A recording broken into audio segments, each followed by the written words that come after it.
सामान्य जनतेच्या न्याय हक्कासाठी जनतेचा पुढारी न्यूज। वडूज येथील वन विभागाच्या नूतन कार्यालय इमारतीचं नामदार गोरेंच्या हस्ते उद्घाटन। आमदार मनोजदादा घोरपडेंची प्रमुख उपस्थिती। वृक्षवल्ली आम्हा सोयरे वनचरे या उक्तीनुसार जनसेवा व वनसेवा हीच ईश्वर सेवा मानून काम करणं काळाची गरज बनली असून सर्व अधिकारी व कर्मचाऱ्यांनी जनहितासाठी आवश्यक ठिकाणी एक पाऊल मागे घेणं महत्त्वाचं आहे। शासन हे जनतेच्या सोयीसुविधेसाठी असून अधिकाऱ्यांनी मनावर घेतलं की सगळं सुरळीत होतं।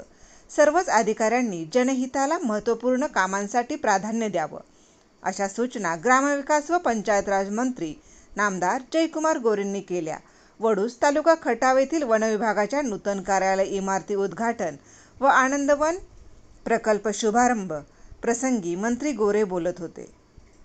महाराष्ट्र शासन वन विभाग सातारा वनपरिक्षेत्र अधिकारी वडूज प्रादेशिक कार्यालय वनरक्षक वडूज निवासस्थान नूतन इमारत उद्घाटन तसेच अटल आनंदवन घनवन प्रकल्प शुभारंभ राज्याचे ग्रामविकास व पंचायत राज मंत्री नामदार जयकुमार गोरे यांच्या हस्ते कराड उत्तरचे आमदार मनोजदादा घोरपडे, माजी आमदार डॉक्टर दिलीपराव येळगावकर, जिल्हा उपवन संरक्षक अमोल सातपुते, प्रांत अधिकारी उज्ज्वला गाडेकर, सहाय्यक वनसंरक्षक रोहयो व वन्यजीवन दिगंबर जाधव, वनसंरक्षक हर्षाराणी जगताप, तहसीलदार बाई माने, गटविकास अधिकारी योगेश कदम, वडूज वनपरिक्षेत्र अधिकारी नितीन आटपाडकर यांच्या प्रमुख उपस्थितीत पार पडला।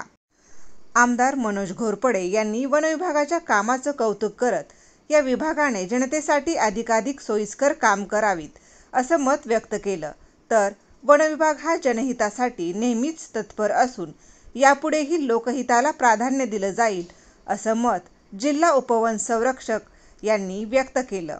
दरम्यान येथील आनंदवन आणि घनवन प्रकल्पासाठी मोठ्या प्रमाणावर वृक्ष लागवड करणाऱ्या प्रयास सामाजिक संस्था, समर्थ अकॅडमी, शालेय विद्यार्थी तसेच वन कार्यालयातील कर्मचाऱ्यांना मंत्री जयकुमार गोरे, आमदार मनोजदादा घोरपडे यांच्या वतीने प्रशस्तीपत्र देऊन गौरवण्यात आलं।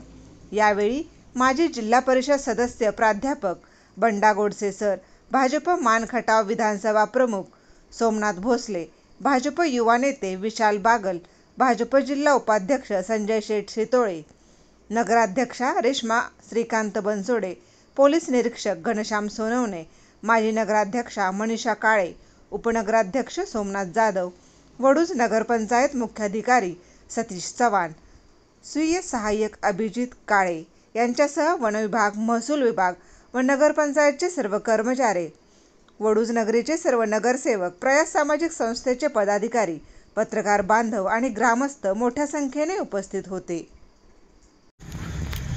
की मान आणि खटाव हा मतदारसंघ गेल्या अनेक वर्षापासून ज्या मतदारसंघाकडे दुष्काळी मतदारसंघ, मागासलेला मतदारसंघ म्हणून बघण्याची एक रीत पद्धत झालेली होती आणि एका विकासाच्या दिशेने विकसित तालुका, विकसित मतदारसंघ अशा दृष्टिकोनातून वेगानं विकासाकडे वाटचाल करणारा आमचा हा मान खटाव। वेगानं परिस्थिती बदलते, दुष्काळ संपत चाललाय, दुष्काळासोबत या मतदारसंघातल्या पायाभूत सुविधा ताकदीने उभ्या राहत आहेत। गावखेडी बऱ्यापैकी चांगल्या रस्त्यानं, चांगल्या कामानं जोडली जात आहेत आणि चारही बाजूने विकास होताना आपण बघतोय। मान खटाव सारख्या दुष्काळी भागामध्ये साखर कारखाने होत आहेत, आज MIDC अंतिम टप्प्यामध्ये आहे, आपण खूप वेगानं बदलाच्या दिशेने चाललोय। आज आपण बघतो मानची पंचायत समिती जवळजवळ 24 कोटीची पंचायत समिती मंजूर आहे, काम चालू आहे आणि डॉक्टर साहेब आता खटावची पंचायत समिती 20 कोटीची मंजूर होऊन आता टेंडरच्या प्रक्रियेमध्ये तातडीने येईल अशी परिस्थिती। तहसील कार्यालय सगळी झाली, पोलीस स्टेशन वडूजचं चांगलं झालं, दहिवडीचं आता नव्यानं आपण बांधतोय, तर दहिवडीचं तहसील कार्यालयाचं काम चालू आहे। हे सगळं एक विकासाभिमुख काम आता या मतदारसंघामध्ये चालू आहे।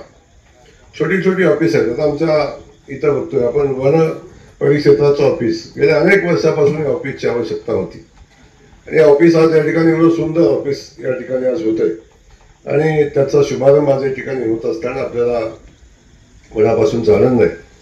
आणि हा जवळजवळ 4 हेक्टरचा हा जो परिसर आहे, या परिसरामध्ये त्यांच्या निवासस्थानाची व्यवस्था आहे.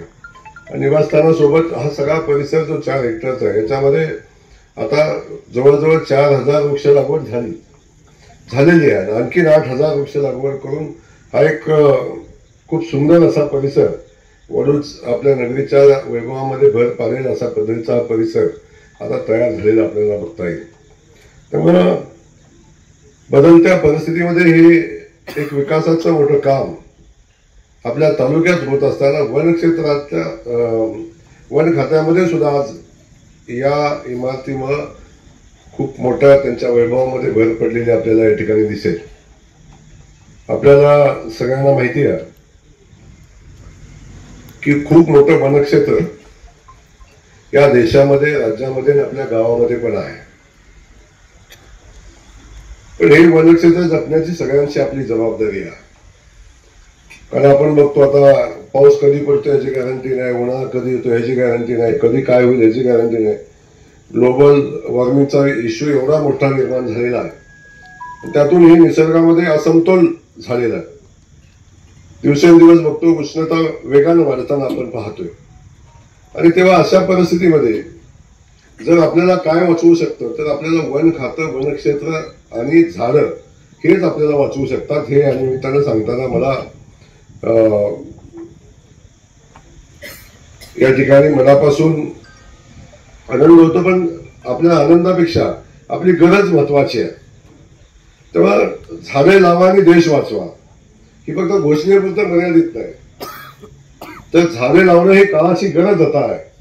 आणि म्हणून मान खटावसारख्या दुष्काळी भागात तर आपण बघतो की जिथं खूप स्कोप आहे वन क्षेत्रामध्ये किंवा वन क्षेत्राच्या बाहेरही आपल्या बांधापासून, आपल्या घरादारापासून सगळ्या ठिकाणी झाडं लावण्याची खूप मोठी संधी आपल्याला.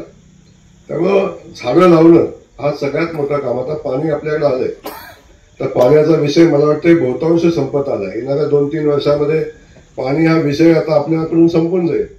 आणि तेव्हा खऱ्या अर्थानं आपल्या पुढे जबाबदारी असेल की आपण या भागामध्ये हिरवाई कशी वाढेल, या भागामध्ये वनराई कशी वाढेल आणि या भागातल्या सगळ्या मोकळ्या भागावर झाडे कशी लावून आपल्याला एक संपन्न प्रदेश कसा निर्माण करता येईल अशा पद्धतीची परिस्थिती आपल्याला निर्माण करायला लागेल. सामाजिक, सांस्कृतिक, कृषी, शैक्षणिक क्षेत्राबरोबरच खास राजकीय क्षेत्रातील रोजच्या नवनवीन घडामोडी पाहण्यासाठी जनतेचा पुढारी न्यूज लाईक करा, शेअर करा, सबस्क्राईब करा. धन्यवाद.